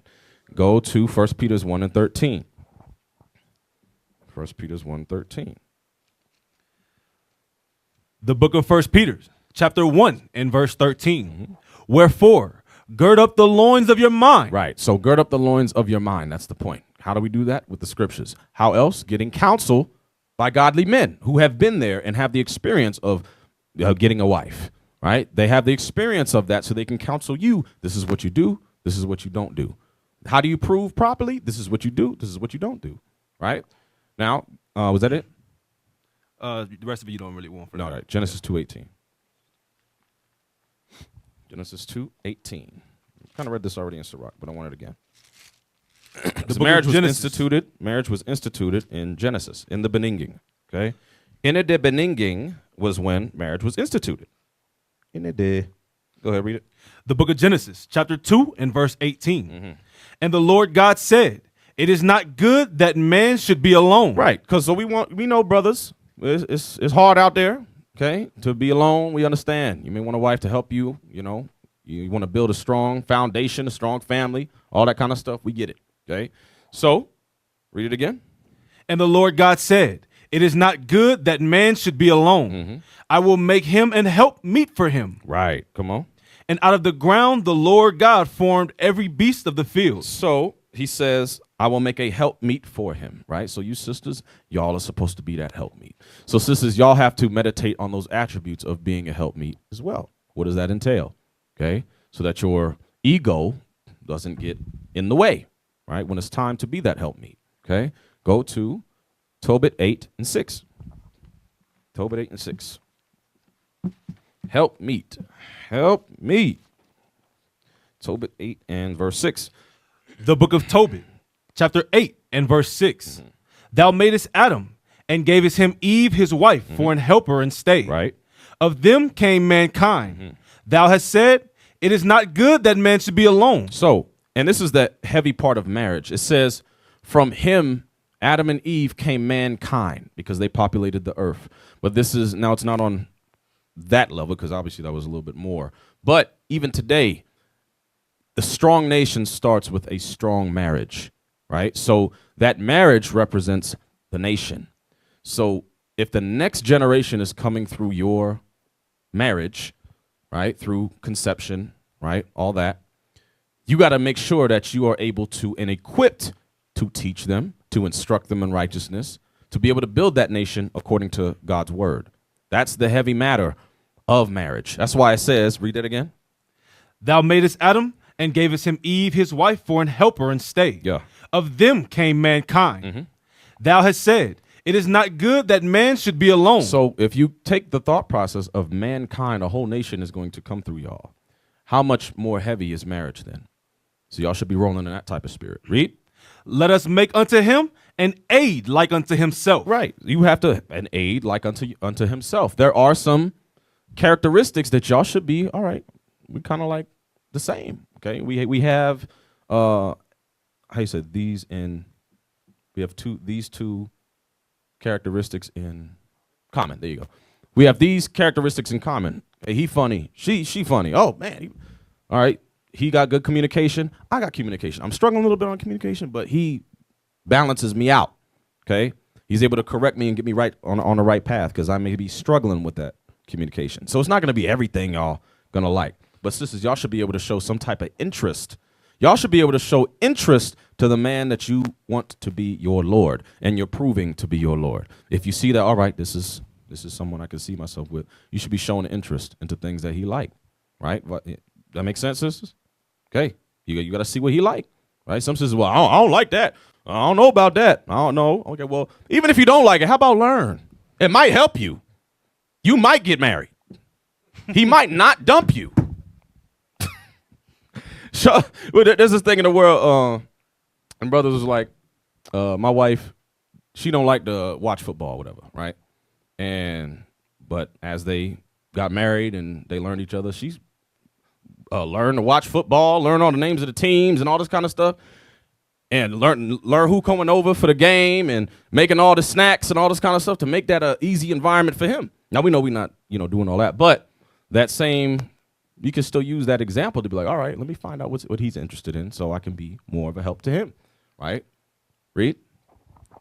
Verse 7. And now, O Lord, I take not this my sister for lust, That's the point. Come on. but uprightly. So, brothers, you cannot just take your sister for lust. You cannot look at a leadership, she fine as hell. I wanna prove her right there. That's the one right there. Yeah, that's the one for me. Brother, get the hell out of my face, man. Now, we know that there should be some level of attraction. We understand that. But this is why counsel is there as well, which is why leadership is there to help you before you wreck yourself, right? So, yes, we know that that's there, but that shouldn't be the sole purpose. You just lusting after the sister or lusting after the brother, right? And then you find out there's some traits that aren't good for marriage. But you didn't take the time to prove them properly because you were blinded by the lust. You were blinded by whatever she had working with her. Hell is this? Y'all get what I'm saying, right? So you can't be blinded with that. Go ahead. Therefore, mercifully ordained that we may become aged together. That's the point of marriage, is to become aged together. Okay? Y'all should be desiring to become aged together, not to just get your rocks off, fireworks, and then that's it. There's more to it, to be aged together. Because guess what? Them looks is going to fade, y'all. Them looks will fade. Okay? So when them looks is drooping, they to the ground, gravity take hold, and you old, and the marriage get cold. I ain't got nothing else for that. That was it. But what else do you have? What other attributes do you have? Well, how's your personality? Can y'all be in the same room and enjoy each other's company? Or do y'all hate each other's guts? Is there an actual friendship there? Which is why the proving process is important, to build that strong friendship. So when stuff may be cold, it is what it is. We can just chill in the same room and not say nothing, and we cool. And I ask sisters this. Sisters, if your face was burnt in the fire, right? What else is left? You got to ask yourself that. So if you always just going off of your looks and like, yeah, I got him with this, yeah, I got him. Well, what if all that got burnt up? You had all your looks was gone. What else do you have to offer a man? This is what you have to ask yourself, right? Read. And she said with him. No, it's age together, right? That was it? Yes, that was it. Okay, go to Tobit 6:17. Now, remember, we are supposed to prove them and not be hasty to credit them, okay? Remember, what is for you is for you. What God has set before you to be for you, it is going to be there for you. So don't rush it. Take your time. It ain't going nowhere if it's of God, right? If you have that faith. So why are you rushing? Read. The book of Tobit, chapter 6 and verse 17. Yeah. And the devil shall smell it and flee away and never come again anymore. But when thou shalt come to her, rise up both of you and pray to God, which is merciful. So what happened is the sister, every time she got to the marriage chamber to consummate the marriage, all the brothers died. Right when it was time to consummate the marriage, they all they dropped dead. So now she was worried about it happening again. Right? Read. Who will have pity on you and save you? Fear not, for she is appointed unto thee from the beginning. What? For she is appointed unto thee from the beginning. Right. Read. Was that it? No. Okay. And thou shalt preserve her, and she shall go with thee. Moreover, I suppose that she shall bear thee children. Now when Tobias had heard these things, he loved her, and his heart was effectually joined to her. All right. So she was promised to you from the beginning. If she was promised to you from the beginning, why are you stressed the hell out? Because y'all got to y'all year mark now, and let's announce it. It's time to get betrothed now. Why are you putting a time limit on it when it comes a year or 6 months? Oh, I'm ready. Well, give it time, bro. Relax. She was promised to you from the beginning, so what's the rush? I'm not telling you to take 10 years, though, okay? Don't do that. I'm not saying that. But take some time. Don't be all stressed out about it. Take your time. It's going to be all right. It says, she is appointed unto thee from the beginning, and thou shalt preserve her, and she will go with thee. Moreover, I suppose that she shall bear the children. And y'all got to be ready for children. That's another thing. After proving, and y'all get married, children is coming. Okay? So y'all got to prepare for that, to see if you're ready for children. These are conversations y'all having as well, right? Give me, that was Sirach That was Tobit 6 and 17. Tobit 6:17. Go to Sirach 2 and 2. Okay. Do not make haste. Take your time. Oh, I don't. Yeah, read that again. I mean, you can read Sirach 2. That's fine. The book of Sirach, chapter 2 and verse 2. Set thy heart aright and constantly endure and make not haste in time of trouble. Right. So don't make haste just because you're burning. It's all right. All right. Get counsel. Okay. Take a cold shower or something.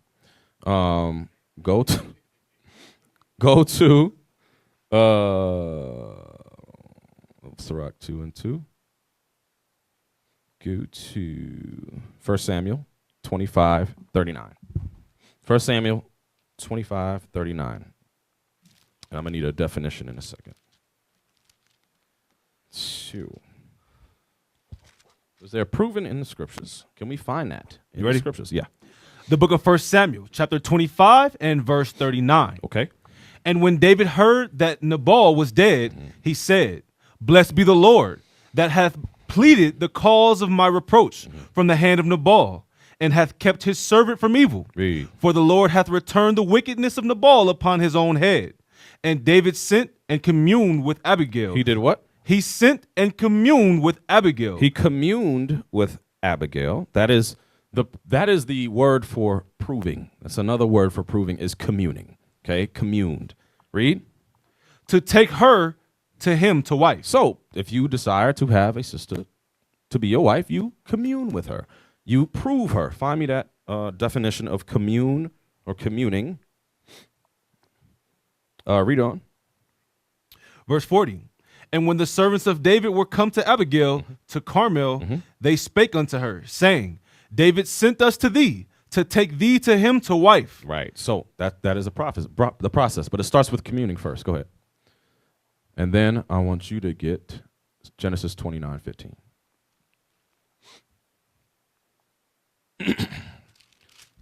All right. Communed. Okay. To commune, to talk over, to discuss. What are we discussing or talking over? Marriage. Okay. Conversation. Likes, dislikes, right? Building a bond, a friendship, so on and so forth. Is there more to it? Is there synonyms? To form a close personal relationship, okay? As in to relate. These are the things that you're finding while you're proving. Do we relate? Is there any type of, bond? Connection is another word, but we'll use that. Is there a connection there? Is there some compatibility there, right? Is there more? You see, no. The hell? Sympathize? No. No, I don't know what that is. Oh, commune is a noun. No. I want the verb part. All right, cool. We good. Thank you. To form a close relationship. That's good. Genesis 29:16. Yes, sir. The book of Genesis, chapter 29 and verse 16. All right, so let's just examine our forefather Jacob. Come on. And Laban had 2 daughters. Okay. The name of the elder was Leah, and the name of the younger was Rachel. Okay. Leah was tender-eyed, but Rachel was beautiful and well-favored. Damn, so Leah was tender-eyed, meaning she wasn't that easy on her eyes. She was a little hard to look at, okay? But Rachel, she was fine. Okay, come on. And Jacob loved Rachel. Because she was like, she fine. She about to be mine. That's the one I want. Come on. And said, I will serve these 7 years for Rachel, thy younger daughter. Damn. So Jacob was like, listen, for your daughter, I'll serve you. I'll work for you for 7 years, but you got to give me your daughter, and then I want to marry your daughter. Okay, after 7 years. Come on. And Laban said, it is better that I give her to thee than I should give her to another man. Okay. Abide with me. Okay, so he's like, I agree. Come on. And Jacob served 7 years for Rachel, and they seemed unto him but a few days. And that's what it was like, man. It was only but a few days. Y'all don't understand how fast the time goes by. You look up, it's been a year. Damn, we've been proving for a year. Damn, it's been 2 years. It's like so fast. And the thing is if you're focused on other things that are more important that can help in the marriage long term, that stuff is going to go by fast, y'all. You should be focused on, all right, how can I, make sure this is a easy transition, right? Make sure I got my money right. Make sure I got my bills right. Make sure I got the credit right. Okay, I got the house. I got this, and that.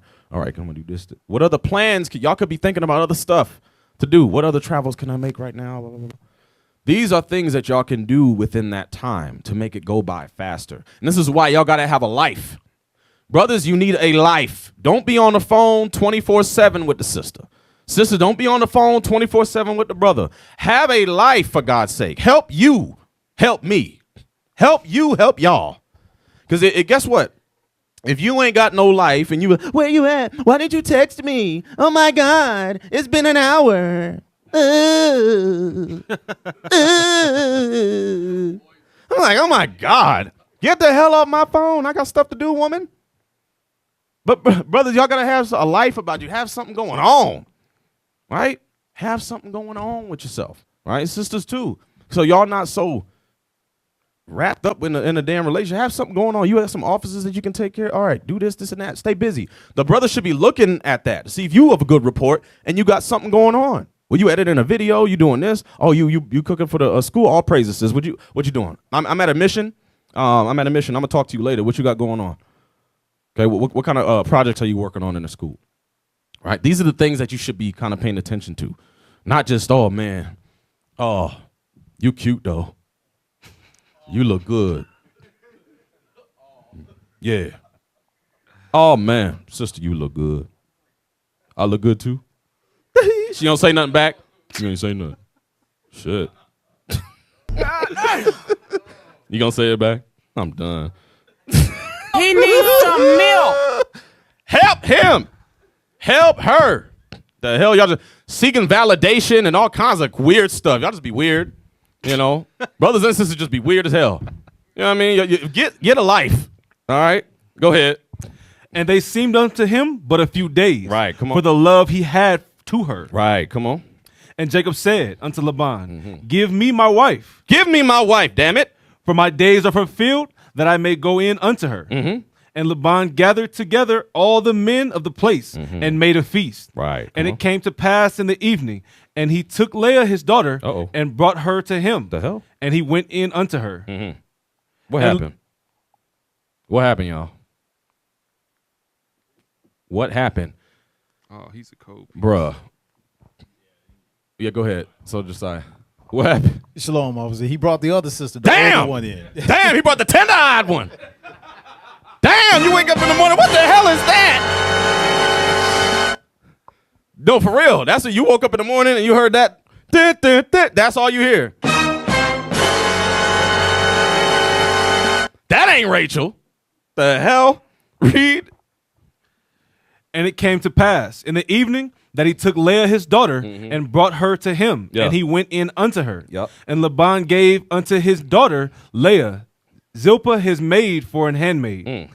And it came to pass that in the morning, behold, it was Leah. Oh, my God. And he said unto Laban, what is this thou hast done unto me? Damn. Did not I serve thee for Rachel? It took me 7 years. I wanted Rachel, and you gave me tender eyes. I'm about to blow the spot up. Everybody getting shot. Hey, y'all can imagine. Y'all waited all this long, and then he give you the other one. Oh, hell no, Reed. Did not I serve thee for Rachel? Wherefore then hast thou beguiled me? Y'all, you tricked me. Meet me outside. Go ahead. And Laban said, it must not be so done in our country to give the younger before the firstborn. Now he want to be like, nah, it's our custom to give the first one. Now you got all kinds of excuses. Come on. Fulfill her week, and we will give thee this also for the service which thou shalt serve with me yet 7 other years. Damn. So he had to serve 7 other years to get Rachel. Damn.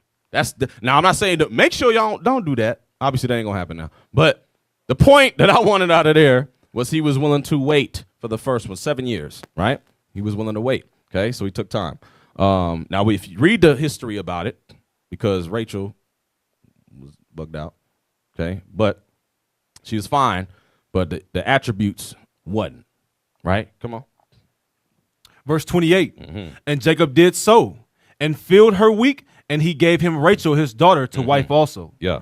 And Laban gave Rachel his daughter to Bilhah, his handmaid to her. Oh, her we're still handmaid. in no. We're gonna drop that. And then 1 Timothy 5:1. Okay. Damn, do I want that? 7 other years is crazy, y'all. I just wanna Hell no. Go back to 31 real quick. Go back to 31. Go back to 31. I said she was like bugged out, but I want to clear that up a little bit. So give me 31. Genesis 29:31. Let's read it. The book of Genesis, chapter 29 and verse 31. Mm-hmm. And when the Lord saw that Leah was hated, he opened her womb, but Rachel was barren. Damn. So after all that time, he spent the time because he didn't like Leah. Did we read 30? No, we did not. Okay, read 30. Verse 30. And he went in also unto Rachel, and he loved also Rachel more than Leah. Right. So he finally got Rachel, and he loved her more than Leah. Come on. And served with him yet 7 other years. Okay, come on. And when the Lord saw that Leah was hated, Okay. he opened her womb, but Rachel was barren. Damn. So the Lord was like, all right, you gonna hate Leah, right? Okay. Well, what I'm gonna do, I'm gonna open her womb, but Rachel, the love of your life, I'm gonna make her barren. Lord did a little. You dealing wrongfully. Read. And Leah conceived and bare a son, and she called his name Reuben. Okay. For she said, surely the Lord hath looked upon my affliction. Now therefore my husband will love me. Damn. Okay. And this goes into, obviously how we were birthed and all that. Read. And she conceived again and bare a son, and said, because the Lord hath heard that I was hated, he hath therefore given me this son also. And she called his name Simeon. Okay. Now, y'all get the point. The point is, you have to take the time, okay, to really learn the person, the attributes that they have, the weaknesses, and their strengths, all right? So that they're able to help you. Matthew 6:33. You didn't want that, Timothy? No. Okay. We read that earlier. Matthew 6:33. We almost done. The book of Matthew, chapter 6 and verse 33. But seek ye first the kingdom of God and his righteousness, and all these things shall be added unto you. Right. So this is the first and foremost, you're supposed to be seeking the kingdom of God, right? Spend time in the work, doing what you need to do in the body. Stay focused on that. Have something going on to push this truth so that the Lord can bless you, right? So read that again. But seek ye first the kingdom of God and his righteousness, and all these things shall be added unto you. Give me 1 Corinthians 7. So all these things are going to be added unto you if you seek the Lord first. So focus on them works. Put in work. Be known as a sister that is righteous. She in the kitchen staff or security, whatever offices you in, but you're diligent in those offices. Right? Don't try to now you want to prove, now you want to get into office. No, don't roll like that. Right? We can tell if you're sincere about this work or not. Brothers can read right through that. Read. 7 and what? 7 and 29. The book of 1 Corinthians, chapter 7 and verse 29. 28. Verse 28. But, and if thou marry, thou hast not sinned. And if a virgin marry, she hath not sinned. Okay. Nevertheless, such shall have trouble in the flesh, but I spare you. Right. There's going to be problems in the marriage. So don't think that marriage is going to be all fireworks and, everything all happy. No, there's going to be tough times, right? But the Lord's going to help you get through that if y'all rolling in the spirit of Christ. Okay.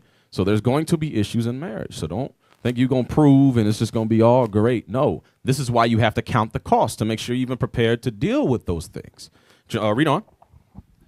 But this I say, brethren, the time is short, it remaineth, that both they that have wives be as though they had none. Why? Because there's so much work to do in these last days, y'all. So sisters, you have to make sure that you are okay with that. Understand that he's not always going to be around when y'all do get married. He's going to be traveling. He's going to make sure everything's held down at the fort, but he's got to travel to make sure that we can bring the kingdom of heaven.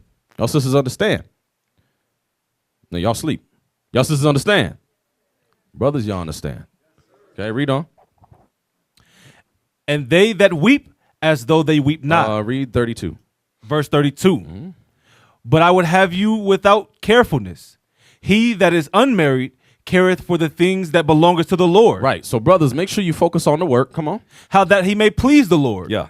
But he that is married careth for the things that are of the world, how he may please his wife. You got to be prepared for that too.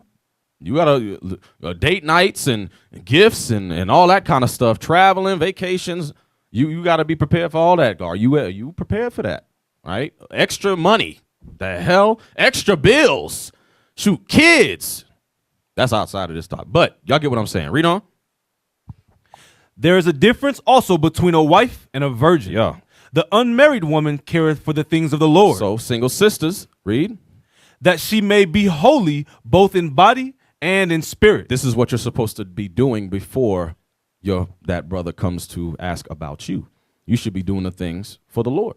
Whatever works that you should be doing to push for this truth, right? To be that sister of righteousness. Read. But she that is married careth for the things of the world, how that she may please her husband. And that's what you got to worry about too. Count the cost on that. Read.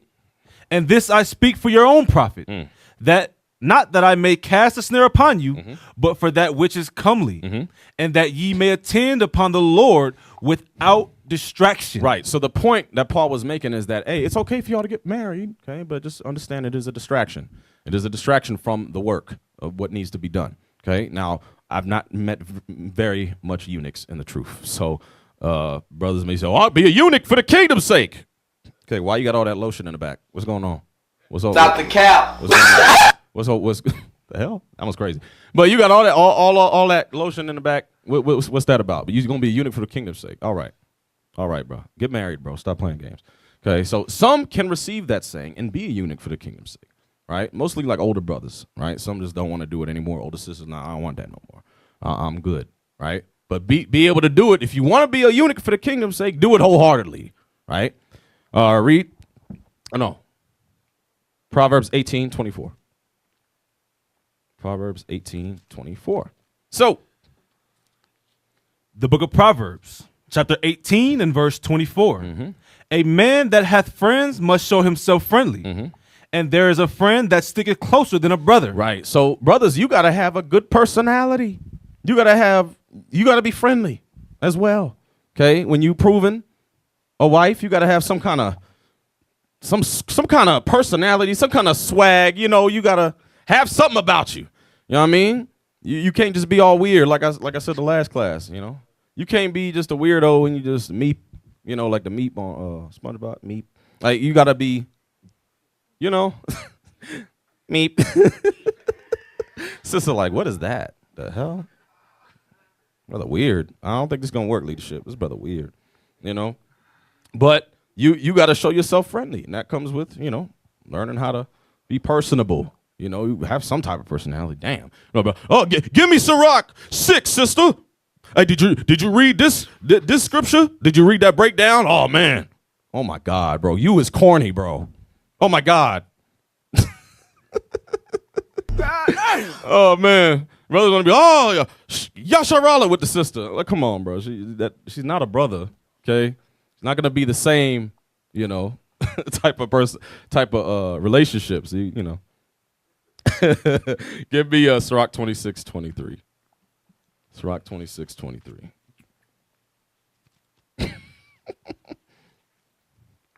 The book of Sirach, chapter 26 and verse 23. A wicked woman is given as a portion to a wicked man. Right. But a godly woman is given to him that feareth the Lord. So make sure that y'all not a wicked man or a wicked sister, so y'all can be blessed with a godly brother or sister. Right, because a wicked woman is given to a portion of a wicked man. Right, so this is what goes along with proving and how you say 1 John 4:4, trying the spirit by the spirit. You'll be able to tell if they really sincere about this truth or if they faking the funk. You'll be able to see through that.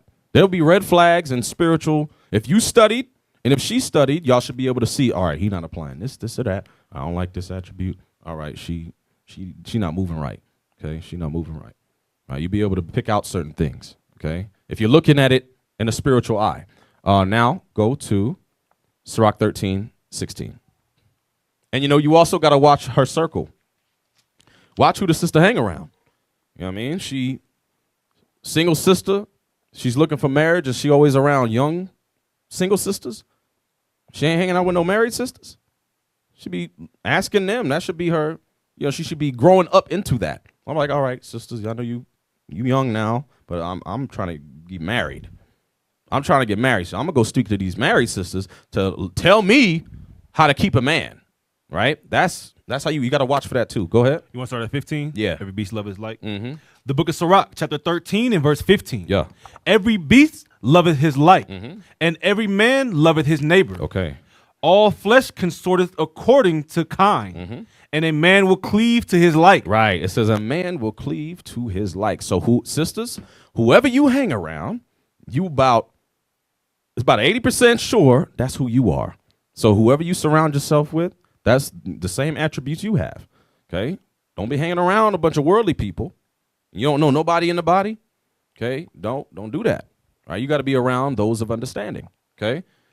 Give me Genesis 3:16. No, we read that. No. Yeah, Genesis 3:16. So, another thing. The book of Genesis, chapter 3 and verse 16. Yeah. Unto the woman he said, I will greatly multiply thy sorrow and thy conception. Okay. In sorrow shalt thou bring forth children. So in sorrow thou shalt bring forth children. Because of what Eve did, y'all now have birth pains, sisters. Y'all have a monthly cycle to remind you to be in subjection to your Lord. Okay, read. And thy desire shall be to thy husband, and he shall rule over thee. Right. So you have to get your mind right to make sure that you're ready to be ruled by a Lord. Right. So you got to think about that too. Am I ready? Am I ready? Okay. Do you have the attributes and skills to prepare yourself to be that? Right. If not, can you learn it? Be around sisters that can help you. Right. Go to 1 Corinthians 11:3. We almost there. The book of 1 Corinthians, chapter 11 and verse 3. Yeah. But I would have you know that the head of every man is Christ, and the head of the woman is the man. Yeah.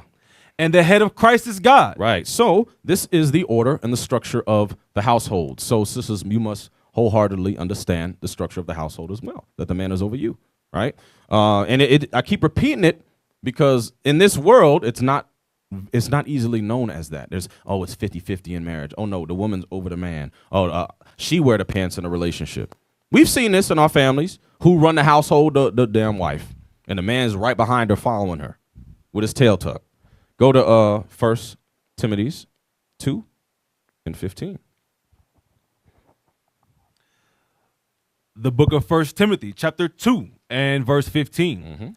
Notwithstanding, she shall be saved in childbearing. How is she going to be saved with childbearing? What we just read, by being ruled by her husband and her desire being unto him. Read.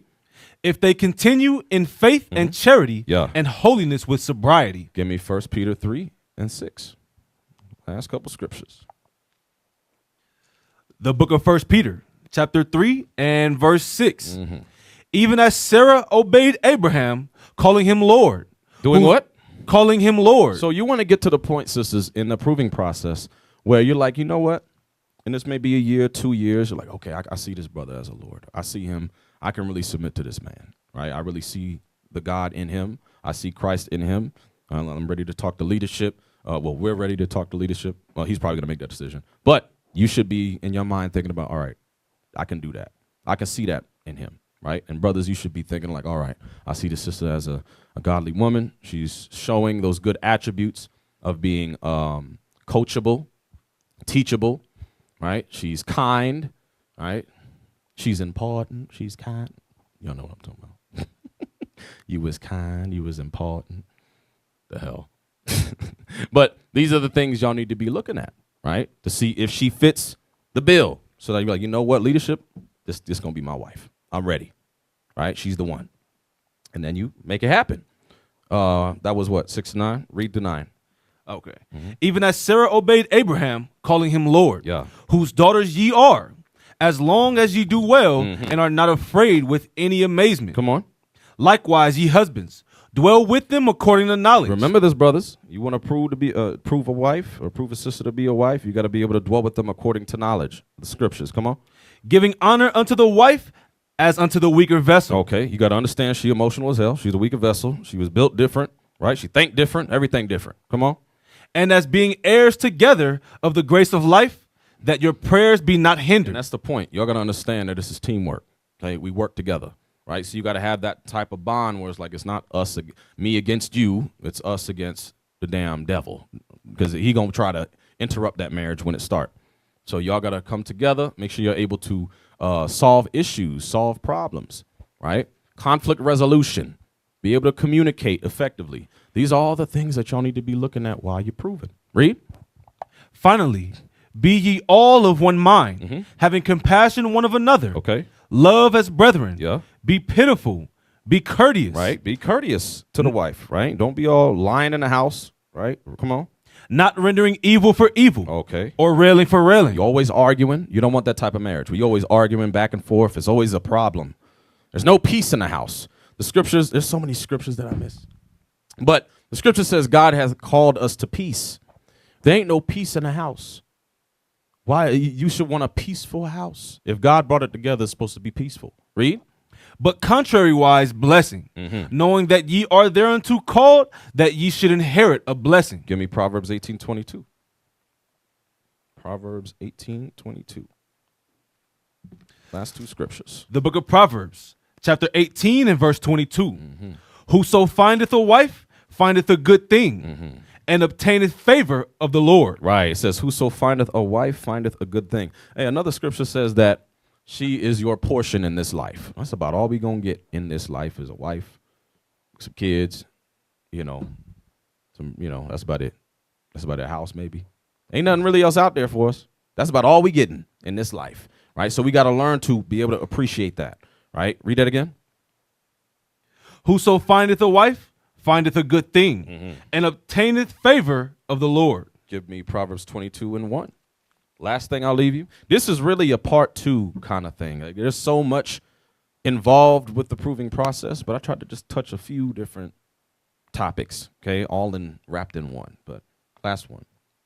The book of Proverbs, chapter 22 and verse 1. A good name is rather to be chosen than great riches. Yeah. And loving favor rather than silver and gold. Right. So make sure that y'all have a good name in this truth as well. So when a brother or sister is interested into you, right, the leadership is able to vouch for you and you're of good report, right? So steps to proving, okay, you go to leadership.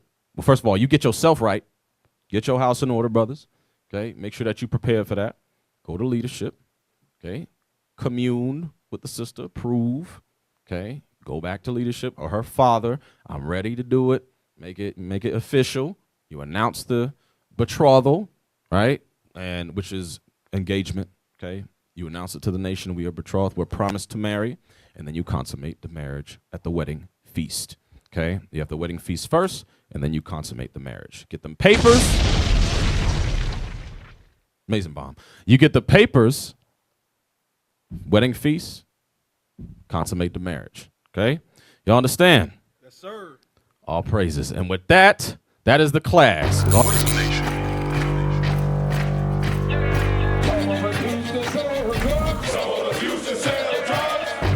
Nation is men leading by example.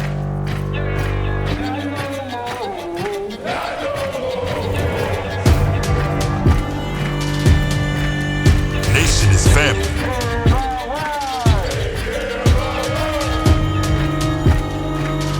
Nation is community. Nation is children with role models.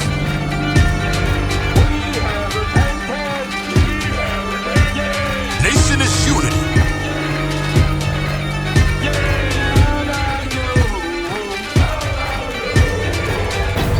Nation is you.